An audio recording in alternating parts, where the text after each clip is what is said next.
मसीह में मेरे सभी भाइयों बहनों का मैं इस वीडियो में स्वागत करता हूं। परमेश्वर की उपस्थिति में आपका स्वागत है। जब हम परमेश्वर के वचनों को समझते हैं तो हमारे जीवन का रिपेयर हो रहा होता है। परमेश्वर हमारे जीवन को दुरुस्त करते हैं।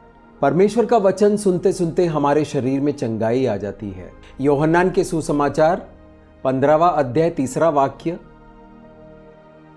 इस वचन का मतलब यह है कि प्रभु यीशु मसीह ने जो बातें चेलों के साथ की है, उन बातों की वजह से चेले जो हैं वो शुद्ध किए गए हैं।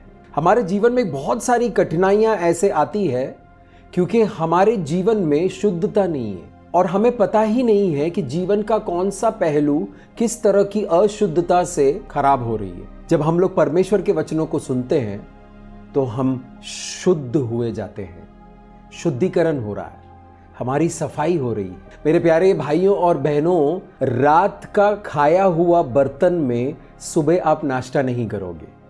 अगर बर्तन खराब है, मैला है, इस्तेमाल कर चुके हैं तो वो बर्तन जाएगा धोने के लिए। उसके बाद जब वो धुलकर आएगा तब उसका इस्तेमाल करेगा। परमेश्वर हमें धोकर शुद्ध कर रहे हैं उनके बड़े कामों के लिए। परमेश्वर ऐसा कर रहे हैं, ये हमारे लिए बहुत बड़ा आशीष है, क्योंकि जब परमेश्वर हमारा इस्तेमाल करते हैं तो हम आशीषित हो जाते हैं और हमारे जीवन में संपन्नता, सुख, शांति, समृद्धि, सेहत और सुरक्षा, बुद्धि, ज्ञान, विवेक, ये सब आ जाता है। सुख, शांति, समृद्धि, सेहत और सुरक्षा हमारी विरासत है। लेकिन बहुत से ऐसे लोग हैं, मसीही लोग हैं, जो इस विरासत में नहीं चल रहे हैं, जो बहुत मुश्किलों से अपना जीवन व्यतीत कर रहे हैं। एक पल के लिए जरा सोचिए कि हम दिन भर में कितनी सारी बातें करते हैं। फोन पर बातें करते हैं, एक दूसरे से बातें करते हैं, खुद से बातें करते हैं। आपका जितना भी उम्र बीता है उतना जीवन आपने कितनी सारी बातें की है। अच्छी बातें, बुरी बातें, गुस्से में, प्यार में, आनंद में, जोक मारते हुए, चुटकुला सुनाते हुए बातें करते हैं। बातें हमारे जीवन का एक बहुत ही अहम हिस्सा है। बातों के बगैर हम अधूरे हैं। हमारे मुंह से निकलने वाले शब्दों के बगैर हम अधूरे हैं। गाना सुनते हैं तो गाने में बोल होता है। गायक जो है वो गाता है, वो संगीत के जरिए बातें कर रहा है। फिल्म देखते हैं या वेब सीरीज देखते हैं तो बातें सुनते हैं हम लोग। ये सारी बातें हमारे जहन में उतर जाता है, हमारे मन में उतर जाता है, हमारे दिल में उतर जाता है। कभी कभी कुछ लोगों की बातें हमें प्रोत्साहित करती है और कभी कभी कुछ लोगों की बातें हमें पूरी तरह से निराश कर देता है। कुछ बातें हमें डराती है, कुछ बातें हमें धमकाती है, कुछ बातें हमें आगे बढ़ाती है। कुछ बातों से रिश्ते बनते हैं, कुछ बातों से रिश्ते बिगड़ जाते हैं। ऐसा असर है हमारी बातों का हमारे जीवन में। क्यों ऐसा?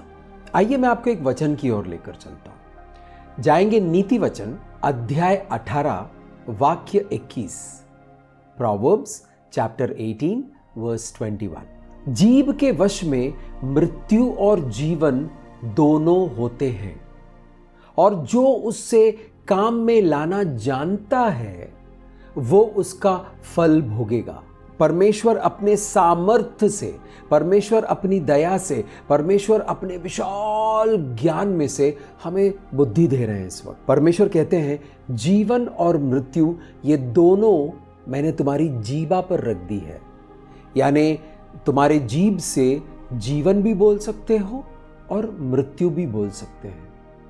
जो लोग इन बातों को जानते हैं वो लोग जीवन देने वाले शब्दों को बोलकर अपने जीवन को फलवंत बनाएंगे। अपने जीवन में सुख, शांति, समृद्धि, सेहत और सुरक्षा के फल उगाएंगे। जिन लोगों को ये सच मालूम नहीं है या जिन लोगों को ये सच मालूम होकर भी इस बात का अमल नहीं करते अपने जीवन में, इस बात को अपने जीवन में लागू नहीं करते और मृत्यु देने वाले शब्द बोलते हैं, बुरे शब्द बोलते हैं, बुरी बातें बोलते हैं, वो लोग मृत्यु को यानी बुराई को यानी नाश को अपने जीवन में आमंत्रित करते हैं। हालेलुया। तो जीवन का भी अपना फल होता है, मृत्यु का भी अपना फल होता है। तो मृत्यु का क्या फल होता है? मृत्यु का फल है नाश, जीवन की समाप्ति। तो क्या इंसान मर जाता है? मरने से पहले इंसान की बुद्धि मर जाती है। अगर आप आसपास अपने जीवन में देखेंगे तो बहुत सारे ऐसे लोग हैं जो अपने आप को बुद्धिमान मानते हैं, लेकिन उनकी बुद्धि मारी गई है। उनमें से मैं भी एक था। दिन में 150 सिगरेट पीता था, शराब पीता था, अश्लील फिल्में देखकर अपने जीवन में कचरा भर रहा था और खुद को बड़ा बुद्धिमान समझता था। जब मैं मसीह में आया, जब मैंने परमेश्वर के वचनों को पढ़ना शुरू किया, तब पता चला मैं बुद्धिमान नहीं था। मुझे लग रहा था कि मैं बुद्धिमान हूं, लेकिन वाकई में समझदार बिल्कुल नहीं था। मृत्यु वाले शब्द बोलने से बुद्धि की मृत्यु होती है, सेहत की मृत्यु होती है, समझदारी की मृत्यु होती है, रिश्तों की मृत्यु होती है। एक इंसान बार बार बीमार रहता है, उसकी सेहत की मृत्यु हो चुकी है। किसी ने शादी तो कर लिया, लेकिन शादी निभा नहीं पा रहे।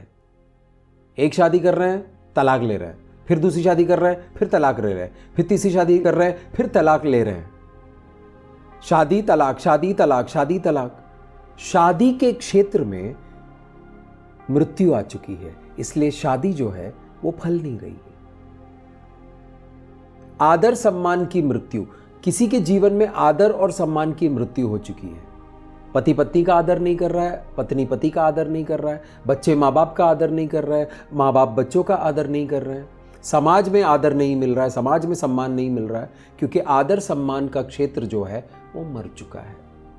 कुछ लोग बड़ी मेहनत करते रहते हैं, पूरा साल मेहनत करते हैं, हर वक्त मेहनत करते हैं, दिन रात काम करते रहते हैं, लेकिन उनकी आर्थिक स्थिति ज्यों की त्यों ही बनी रही है, यानी बुरी, गरीबी छोड़कर जा ही नहीं रही है, क्योंकि उनके आर्थिक स्थिति में मृत्यु आ चुकी है। कुछ लोग पढ़ाई लिखाई बहुत कर चुके हैं, लेकिन जैसे ही काम करने के लिए निकलते हैं वो काम कर नहीं पाते, क्योंकि काम करने के क्षेत्र में उनकी मृत्यु हो चुकी है। कुछ बच्चे पढ़ते रहते हैं और एग्जाम में फेल होते रहते हैं, क्योंकि उनके जीवन में पढ़ाई लिखाई के क्षेत्र में मृत्यु आ चुकी है। बड़े बड़े काम करना चाहते हैं, बड़े बड़े सपने देख रहे हैं, लेकिन उन कामों को और उन सपनों को पूरा करने का सामर्थ्य नहीं है, क्योंकि सामर्थ्य के क्षेत्र में मृत्यु आ चुकी है। क्यों आती है ये मृत्यु? इंसान के पापों की वजह से। जो भी पाप इंसान करता है, उन पापों में सबसे बड़ा योगदान शब्दों का होता है। इंसान सबसे ज्यादा, सबसे पहले शब्दों से पाप करता है। पाप का मतलब है परमेश्वर ने जो अच्छा जीवन दिया था, उसमें जो भी आप कर रहे हो उस जीवन का नाश के लिए, वो पाप है। हमें क्या करना चाहिए? हमें जीवन देने वाले शब्द बोलने चाहिए। लेकिन आसपास के लोग जो बोल रहे हैं उसका क्या करें? कान बंद करें। कभी कभी कान बंद नहीं करते हैं, जो शब्द सुना है उसको कैंसिल करें। एक इंसान का अपना जो भी व्यक्तित्व है, उसका आधार, उसकी बुनियाद बोली गई बातें और सुनी गई बातों पर रखी गई है। यीशु मसीह कहते हैं कि अपने जीवन की बुनियाद परमेश्वर के वचनों पर रखो, मेरे वचनों पर रखो, ताकि वो बुनियाद इतना मजबूत हो कि आप 5 माले का बिल्डिंग बनाओ या 50 माले का बिल्डिंग बनाओ, जब तूफान आएगा वो गिरेगा नहीं। तूफान आएगा मेरे प्यारे भाइयों और बहनों, हर एक के जीवन में तूफान आएगा। ऐसा कोई इंसान नहीं है जिसके जीवन में तूफान नहीं आया हो। तूफान आएगा। आपकी बुनियाद नहीं है, अगर आपने रेत के ऊपर घर बनाया है तो जब तूफान आएगा तभी वो घर गिरेगा। जब तक तूफान नहीं आता है तब तक वो खड़ा रहेगा। तो जब तक वो खड़ा है, हम लोग इस विश्वास में चलते हैं, अरे मुझे कुछ नहीं होगा, मैं तो बढ़िया चल रहा हूं। लेकिन जिस दिन जीवन में तूफान आएगा, उस दिन वो इमारत जो है, जो रेत पर आपने टिकाई है, वो धंस जाएगा, वो गिर जाएगा और नाश हो जाएगा। जो शब्द आप सुनते हैं, वो सारे शब्द आपके जीवन के बुनियाद में जाकर टिक जाती है। हालेलुया। बच्चा 1.5 साल का है, अपने खिलौने से खेल रहा है, और घर का सदस्य या बाहर का कोई सदस्य घर में आया है और कुछ ऐसी बातें कर रहे हैं जो उस बच्चे को सुनना नहीं चाहिए। वो बच्चा सुनेगा तो उसका जीवन जो है वो खराब हो जाएगा, क्योंकि उसके जीवन में कचरा आ जाएगा।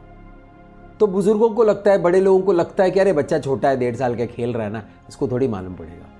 उसको तभी मालूम कुछ नहीं पड़ रहा है, लेकिन वो सुनाई दे रहा है क्योंकि बच्चा बहरा नहीं है। जो शब्द बड़े लोग बोल रहे हैं वो बच्चे के कान के जरिए बच्चे के अवचेतन मन में जाकर सेटल हो जाता है। फिर बच्चा जब 10 साल 12 साल का हो जाता है, ये सारी जो बातें सुनी हुई है, जो सीखी हुई है, वो सारी बातें निकल कर ना एक प्रक्रिया शुरू हो जाती है, प्रोसेस शुरू हो जाता है। अब माँ बाप को पता नहीं चलता, अरे बच्चे को हुआ क्या यार, ये पढ़ाई नहीं हो रहा, इससे ये नहीं हो रहा, उससे। भाई साहब, मेरे प्यारे बहन जी, आपने जो शब्द उसके कानों में पड़ने दिया, उस वजह से वो पूरा कंफ्यूज हो गया है। माँ बाप को जब गुस्सा आता है तो बच्चे के ऊपर निकालते हैं गुस्सा, एक दूसरे पर निकालते हैं तो भी बच्चा सफर करता है, तो भी बच्चे पर असर होता है। एक इंसान का व्यक्तित्व उसकी बोली गई बातें और उसने जो बातें सुनी हैं उस पर आधारित है। हालेलुया। जो हम सोचते हैं वो हम बोलते हैं। जब हम कोई गंदी फिल्म देखते हैं तो वो गंदी फिल्म का जो एसेंस है, वो गंदी पिक्चर का जो तत्व है, वो हमारे सोच में चला जाता है, हमारे मन में चला जाता है और हमारी सोच में वो चीज़ें चलती रहती हैं। जब सोच में वो चीज़ें चलती रहती हैं तो आज नहीं तो कल वो जो सोच है वो शब्दों के ज़रिए मुंह से निकलेगा। जिस दिन वो शब्दों के ज़रिए मुंह से निकलना शुरू होगा, एक बार निकला, 2 बार निकला, 3 बार निकला, निकलता रहे, वो प्रकट होगा। वो बुराई जो मन में थी वो जीवन में, जीवन के बाहर इस दुनिया में प्रकट हो जाएगा। उसी तरह अच्छी बातों का मनन करते रहेंगे, अच्छी बातों के बारे में सोचते रहेंगे, परमेश्वर का वचन सुनते रहेंगे, तो ये सोच जो है आपकी बदल जाएगी और करते करते करते करते आपके मुंह से अच्छे शब्द निकलने शुरू हो जाएंगे। अच्छे शब्द जब निकलने शुरू हो जाएंगे तो अच्छाई यानी परमेश्वर की अच्छाई जो है वो आपके जीवन में प्रकट होना शुरू हो जाएगा। एक गाली देने वाला घर का सभी सदस्य जो है गाली दे रहा है एक दूसरे को, अड़ोस पड़ोस को गाली दे रहा है, खुद को गाली दे रहा है, अपने बिजनेस को गाली दे रहा है, अपने रिक्शे को गाली दे रहा है, अपने बच्चों को गाली दे रहा है, अपनी बीवी को गाली दे रहा है, बीवी पति को गाली दे रहा है, बच्चे जो है एक दूसरे को गाली दे रहा है, वो घर जो है वो गंदा हो चुका है। वहां मृत्यु आकर वास करेगी, वहां पर गरीबी कभी भी छोड़कर नहीं जाएगी, संपन्नता कभी नहीं आएगी। परमेश्वर कहता है कि जीवन और मृत्यु का सामर्थ्य मैंने तुम्हारी जीभा पर रख दी है। मेरे प्यारे भाइयों और बहनों, आइए आज हम ये बात को समझते हैं कि हमारी ज़बान से, हमारे मुंह से निकलने वाली बातें हमारे जीवन को आकार दे रही है। किस तरह का आकार देना चाहते हो आप अपने जीवन को? क्या आप अपने जीवन को मृत्यु का आकार देना चाहते हो या आप अपने जीवन को जीवन का आकार देना चाहते हो? क्या आप अपने बच्चों को जीवन देना चाहते हो या आप अपने बच्चों को मृत्यु देना चाहते हो? क्या अपने लाइफ पार्टनर को, अपने बीवी को, अपने पति को मृत्यु देना चाहते हो या अपने पति को या अपने बीवी को जीवन देना चाहते हो? क्या देना चाहते हो? आप अपने बिजनेस को मृत्यु देना चाहते हो या अपने बिजनेस को जीवन देना चाहते हो? क्या देना चाहते हो? आप अपने ही बुद्धि को मृत्यु देना चाहते हो या अपने बुद्धि को जीवन देना चाहते हो? अपनी सेहत को मृत्यु देना चाहते हो या अपनी सेहत को जीवन देना चाहते हो? अपने शादी को मृत्यु देना चाहते हो या अपने शादी में जीवन भरना चाहते हो? क्या करना चाहते हो? जैसा आप करना चाहते हैं उसी तरह का शब्द आपको बोलना होगा। जो बातें आप नहीं चाहते हैं कि आपके जीवन में हो, उन बातों को बोलिएगा मत। उदाहरण के तौर पर, आप नहीं चाहते हैं कि आपके बच्चे जो हैं वो गुंडे बन जाएं, लेकिन मुंह से क्या निकलता है? अबे ए पढ़ाई कर, नहीं तो गुंडा बनेगा तू। क्यों बोल रहे हो उसको सिर्फ इतना बोलो पढ़ाई करो, पढ़ाई कर लेगा। कोई बच्चा पढ़ नहीं रहा, अरे तू जब देखो पढ़ाई नहीं कर रहा है, ये पढ़ाई नहीं करता है। पड़ोसी को बोल दिया ये पढ़ाई नहीं करता है। स्कूल के टीचर को बता रहे टीचर जी ये तो पढ़ाई नहीं करता है। मामा जी आए घर में, अरे ये नालायक है, पढ़ाई नहीं करता है। चाचा आ गए, ताऊ आ गए, सबको बोल रहे पढ़ाई नहीं करता है, पढ़ाई नहीं करता है, पढ़ाई नहीं करता है। आप अपने बच्चे के जीवन में मृत्यु बोल रहे हो, उसके पढ़ाई के क्षेत्र में मृत्यु बोल रहे हो, और आपके शब्दों की वजह से जो उसकी कमजोरी है, उस कमजोरी में और पावर आ रहा है और वो उसका कमजोरी बड़ा हो रहा है। लेकिन अगर आप ये बोलेंगे कि हाँ वो पढ़ाई शुरू कर रहा है, वो पढ़ाई कर रहा है, मामा जी को बोले वो पढ़ाई कर रहा है, चाचा जी को बोल रहा है हाँ वो पढ़ाई करता है, चाहे ताऊ जी को बोले वो पढ़ाई करता है, घर के बाकी सदस्यों को बोले पढ़ाई करता है, पड़ोसी पूछे तो बोले पढ़ाई करता है, करता है, करता है, करता है, पढ़ाई करता है। तो करते करते जैसे आप बोलते रहेंगे, आप जीवन बोल रहे हो, आप सामर्थ्य देने वाले शब्द बोल रहे हो, आप उसके जीवन में शक्ति देने वाले शब्द बोल रहे हो। इसी तरह आप देखिए अपने जीवन के हर पहलू को, अपने जीवन के हर डिपार्टमेंट में आप निकाल कर देखिए कि आप किस तरह के शब्द बोल रहे हैं। जब हम परमेश्वर को देखेंगे उत्पत्ति की किताब में, जब वो सृष्टि की रचना कर रहे थे, तब उन्होंने वचन बोलकर, शब्द बोलकर सृष्टि की रचना की। सीमेंट, रेती, कुल्हाड़ी, हथौड़ा लेकर सृष्टि की रचना नहीं की, सिर्फ शब्दों को बोलकर सृष्टि की रचना की। और वो सृष्टि अब तक चल रही है। ऐसा अद्भुत पावर है आपके मुंह से निकलने वाले शब्दों पर। ध्यान रखिए मेरे प्यारे भाइयों और बहनों, किस तरह की बातें आपके मुंह से निकल रही है।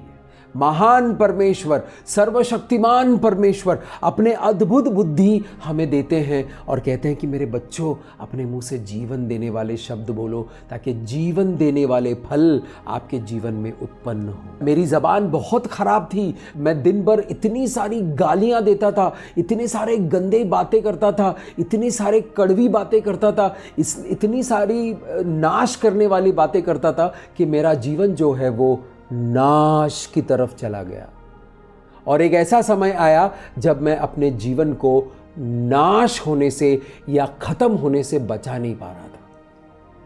मुझे पता है ये नाश होने जा रहा है, ये खत्म हो रहा है, लेकिन मैं उसको बचा नहीं पाया। तब यीशु मसीह मेरे जीवन में आए और उन्होंने कहा कि मैं जीवन देने वाला शब्द हूं, मैं जीवन की रोटी हूं, जीवन देने वाला पानी हूं, मुझे ग्रहण कर लो। जो जीवन खत्म हो चुका है तुम्हारे जीवन में, वहां बहुतायत जीवन मैं दूंगा। तो जब परमेश्वर के वचनों को पढ़ते हैं, परमेश्वर के वचनों को समझते हैं, सुनते रहते हैं, सुनते रहते हैं, सुनते रहते हैं, सुनते रहते हैं, और वो वचन हमारे जहन में उतर जाता है, हमारे अवचेतन मन में उतर जाता है, तो हमारे मन में वो प्रोसेस करना शुरू होता है, प्रक्रिया शुरू होती है, उसका काम शुरू होता है, और हमारे जीवन में फल आना शुरू होता है, जीवन देने वाले फल। मेरे प्यारे भाइयों और बहनों, आपके संकटों को दूर करने के लिए आपको एक सही शब्द चाहिए। परमेश्वर का वचन कहता है नीति वचन में, सही मौसम में एक सही शब्द आनंद देता है। एक रोते हुए को एक शब्द की जरूरत होती है, कुछ बातों की जरूरत होती है, उसको प्रोत्साहित करने के लिए, उसको संतावना देने के लिए, उसको उसका रोना बंद करने के लिए। ऐसा सामर्थ्य है हमारे शब्दों में। जो बातें हम बिल्कुल बेख्याली में बोलते रहते हैं अपने मुंह से, उन बातों को उस तरह बोलना बंद करें, बातों को रोक ले। राजा दाऊद लिखते हैं, ए प्रभु मेरे होठों पर पहरा बिठा। मेरे मुंह से जो शब्द निकल रहे हैं, उन शब्दों पर पहरा बिठा। मेरे मुंह से कहीं ऐसा शब्द न निकल जाए जिसकी वजह से अनर्थ हो जाए। एक शब्द वातावरण में प्रदूषण फैला सकता है, एक शब्द दिल तोड़ सकता है, एक शब्द दिलों को जोड़ सकता है, एक शब्द जीवन दे सकता है। जीवन देने वाले शब्दों को बोलिए। जब आप अपने बिजनेस पर बोलेंगे कि मेरा बिजनेस परमेश्वर ने दिया है, परमेश्वर का आशीष मेरे बिजनेस पर आ रहा है, परमेश्वर का बरकत मेरे बिजनेस पे आ रहा है, परमेश्वर ने अभिषेक किया है बिजनेस पर, यह बिजनेस चलेगा, परमेश्वर इसको चला रहे हैं और मैं परमेश्वर के साथ चल रहा हूं, मेरा बिजनेस चलता रहेगा, चलता रहेगा, चलता रहेगा, तो आपका बिजनेस चलता रहेगा। मेरी बीवी, मेरे पति मेरे साथ वफादार रहेंगे, हम दोनों प्रेम में बने रहेंगे, हम दोनों शांति में बने रहेंगे, हम दोनों एक दूसरे के लिए कुर्बानियां देंगे, हम दोनों एक दूसरे को संभालेंगे, हम दोनों एक दूसरे से प्रेम करते रहेंगे, हम दोनों अपने परिवार को बनाकर रखेंगे। इस तरह के शब्द जब आप बोलेंगे तो आपका परिवार बना रहेगा।